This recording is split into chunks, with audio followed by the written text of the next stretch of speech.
আমাদের বিয়ের 6 মাস হয়ে গেছে আর আমি ওকে এখনো টাচ করতে দিইনি। তুমি দেখবে ও একদিন বিরক্ত হয়ে আমাকে ছেড়ে দেবে, ডিভোর্স দিয়ে দেবে, আর তখন তুমি আর আমি সারা জীবন একসাথে থাকবো। আচ্ছা ঠিক আছে, চলো বাই। হ্যাঁ, টাটা।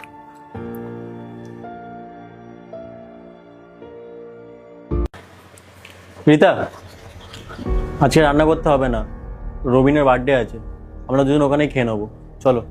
অ্যাকচুয়ালি কি বলো তো, সকাল থেকেই না আমার মাথাটা খুব ব্যথা করছে, তাই আমি একটু রেস্ট নেব। তুমি চলে যাও, আমি পরে এক সময় যাবো খন।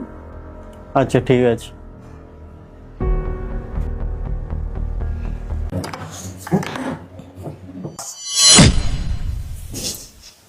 এ কি প্রীতিশ, তুমি মদ খেয়ে এসেছো? হ্যাঁ, ওই বন্ধুরা একটু খাইয়ে দিয়েছে। আমি যদি আগে জানতাম না যে তুমি মদ খাও, তুমি একটা মাতাল, তাহলে আমি তোমার সাথে কখনো বিয়েই করতাম না। সরি, আর কোনদিন খাবো না।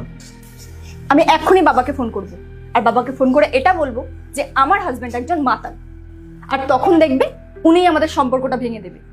ছেড়ে যাওয়ার হলে এমনি ছেড়ে যাও না, এইভাবে লোকের কাছে আমার স্বামী মাতাল মদখোর বলার কি আছে? মানে তুমি কি বলতে চাইছো? কারণ তুমি তো আমাকে কখনো ভালোই বাসোনি, তুমি ভালোবাসো তোমার বয়ফ্রেন্ডকে। তুমি এসব কি যাতা বলছো বলো তো? আমি তো কিছুই বুঝতে পারছি না।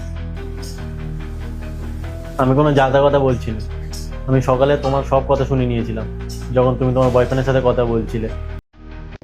রিতা, তুমি জানো একটা ছেলের প্রতিষ্ঠিত হতে না তার জীবনের 25টা বছর চলে যায়, তিল তিল করে তার জীবনটা সে গড়ে তোলে।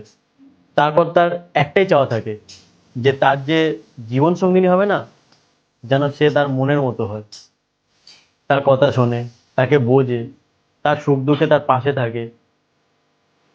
কিন্তু তোমরা তোমরা মেয়েরা তো শুধু ছেলেদের জীবন নিয়ে খেলতেই পারো।